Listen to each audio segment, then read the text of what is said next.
একবার সাহাবী হযরত জাবের দয়াল নবীজি সাল্লাল্লাহু আলাইহি ওয়াসাল্লামকে দাওয়াত করলেন। নবীজি সাহাবীর দাওয়াত কবুল করলেন। হযরত জাবের খুশিতে আত্মহারা হয়ে বাড়িতে চলে গেলেন।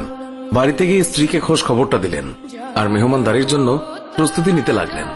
বড় ছেলে আব্দুল্লাহকে নিয়ে খাসি জবাই করে অন্য কাজে যখন হযরত জাবের ঘর থেকে বাইরে গেলেন, ইতিমধ্যেই হযরত জাবেরের ছোট ছেলে ঘুম থেকে উঠে খাসি তালাশ করতে লাগলো। বড় ভাই তাকে জানায় খাসিটিকে জবাই করা হয়েছে। ছোট ভাই বায়না ধরল, খাসি কিভাবে জবাই করে আমাকে তা দেখাও। অগত্যা বড় ভাই ছুরি হাতে করে ঘরের পেছনে গিয়ে বলল, এখানে জবাই করা হয়েছে। ছোট ভাই জানতে চাইল কিভাবে। বর্ণনা করে বোঝাতে না পেরে অবশেষে বড় ভাই বলল, তাহলে তুমি মাটিতে শুয়ে পড়ো, আমি তোমাকে দেখাই। ছোট ভাই মাটিতে শোয়ার পর বড় ভাই তার গলায় ছুরি চালিয়ে জবাই করার নমুনা দেখাতে গিয়ে ছোট ভাইকে সত্যি সত্যি জবাই করে ফেলল। বড় ভাই যখন দেখল ছোট ভাইয়ের গলা থেকে রক্ত গড়িয়ে পড়ছে, সে ছটফট করতে করতে একসময় নিস্তেজ হয়ে গেছে। তখন বুঝল ব্যাপারটি কি ঘটেছে। আতঙ্কিত হয়ে সে নিকটবর্তী খেজুর গাছের চূড়ায় উঠে আত্মগোপন করে রইল। এদিকে হযরত জাবের পুত্রদের খোঁজে বাড়ির পেছনে এসে ছোট ছেলের অবস্থা দেখে থমকে গেলেন। অতঃপর তাকে বুকে করে স্ত্রীর কাছে গিয়ে বললেন, তাড়াতাড়ি একটি কম্বল নিয়ে এসো, বাচ্চাটিকে শুইয়ে দিই। স্ত্রী রক্তমাখা সন্তানের লাশ দেখে চিৎকার করে কাঁদতে লাগলেন। কিন্তু স্বামী হযরত জাবের তাকে সান্ত্বনা দিয়ে বললেন, আজ আমাদের শোক প্রকাশ করার দিন নয়, আজ দুঃখ দেখলে নবীজিও দুঃখিত হবেন। অতএব ধৈর্য ধারণ করো, কষ্ট করে হলেও মুখে হাসি ফুটিয়ে তোলো। তারপর তারা দুজনে মিলে ছোট ছেলেকে কম্বলে মুড়ে রান্নাঘরের পেছনে রেখে আসলেন। স্ত্রী রান্নার কাজে মন দিলেন। হযরত জাবের বের হলেন বড় পুত্র আব্দুল্লাহর খোঁজে।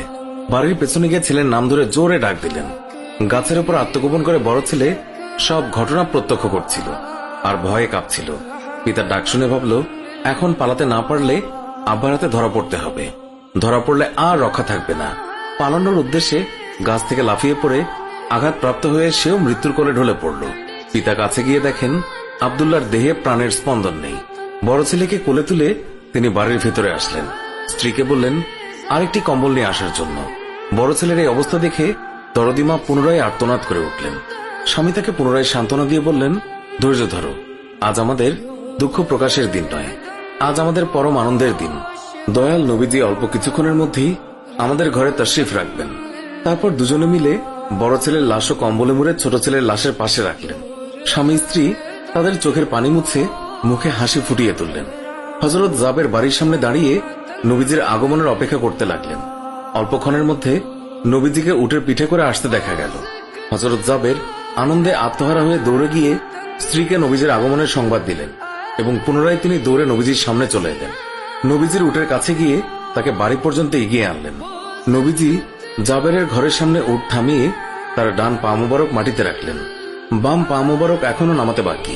এই সময় জিবরাইল আলাইহিস সালাম আল্লাহর পক্ষ থেকে নির্দেশ নিয়ে তিনি উৎসাহিত হয়ে বললেন, ইয়া রাসূলুল্লাহ, আল্লাহ আপনাকে জাবেরের ছেলেদের সঙ্গে নিয়ে খানা খেতে বলেছেন। অতঃপর নবীজি সাল্লাল্লাহু আলাইহি ওয়াসাল্লাম সাহাবায়ে কেরামকে নিয়ে জাবেরের ঘরে তাশরিফ রাখলেন। তাদের সামনে হযরত জাবের দস্তরখানা বিছিয়ে দিলেন। তার স্ত্রী খাবার বেড়ে দিলেন আর তিনি সেগুলো এনে মেহমানদের সামনে হাজির করলেন। তারপর তিনি নবীজিকে আরজ করলেন, ইয়া রাসূলুল্লাহ, দয়া করে খানা শুরু করুন। নবীজি বললেন, হে জাবের, তোমার ছেলেরা কোথায়? তাদেরকে ডাকো। হযরত জাবের বললেন, ইয়া হাবিবুল্লাহ, আপনি দয়া করে খেয়ে নিন, ছেলেদেরকে আমি পরে ডাকবো।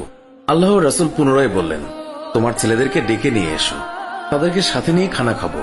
হযরত জাবের ও তার স্ত্রী হাত জোড় করে পুনরায় আরজ করলেন, ইয়া রাসূলুল্লাহ, আপনি খানা খেয়ে নিন, আমরা তাদেরকে ডেকে দিচ্ছি। তখন নবীজি বললেন, হে জাবের, এই মাত্র জিবরাইল ফেরেশতা আমাকে আল্লাহর নির্দেশ জানিয়ে গেলেন আমি যেন তোমার ছেলেদের সঙ্গে নিয়ে খানা খাই।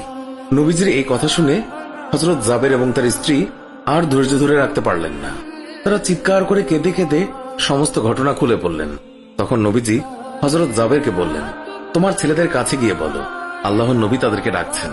হযরত জাবের নবীজির নির্দেশ মোতাবেক ছেলেদের লাশের সামনে গিয়ে তা বললেন। সঙ্গে সঙ্গেই তারা দুইজন আল্লাহু আকবার বলে উঠে নবীজির কাছে তারা দৌড়ে চলে গেল। অতঃপর নবীজি সাল্লাল্লাহু আলাইহি ওয়াসাল্লাম আল্লাহর নির্দেশ মোতাবেক হযরত জাবেরের দুই সন্তানকে নিয়ে খানা খেলেন। সুবহানাল্লাহ।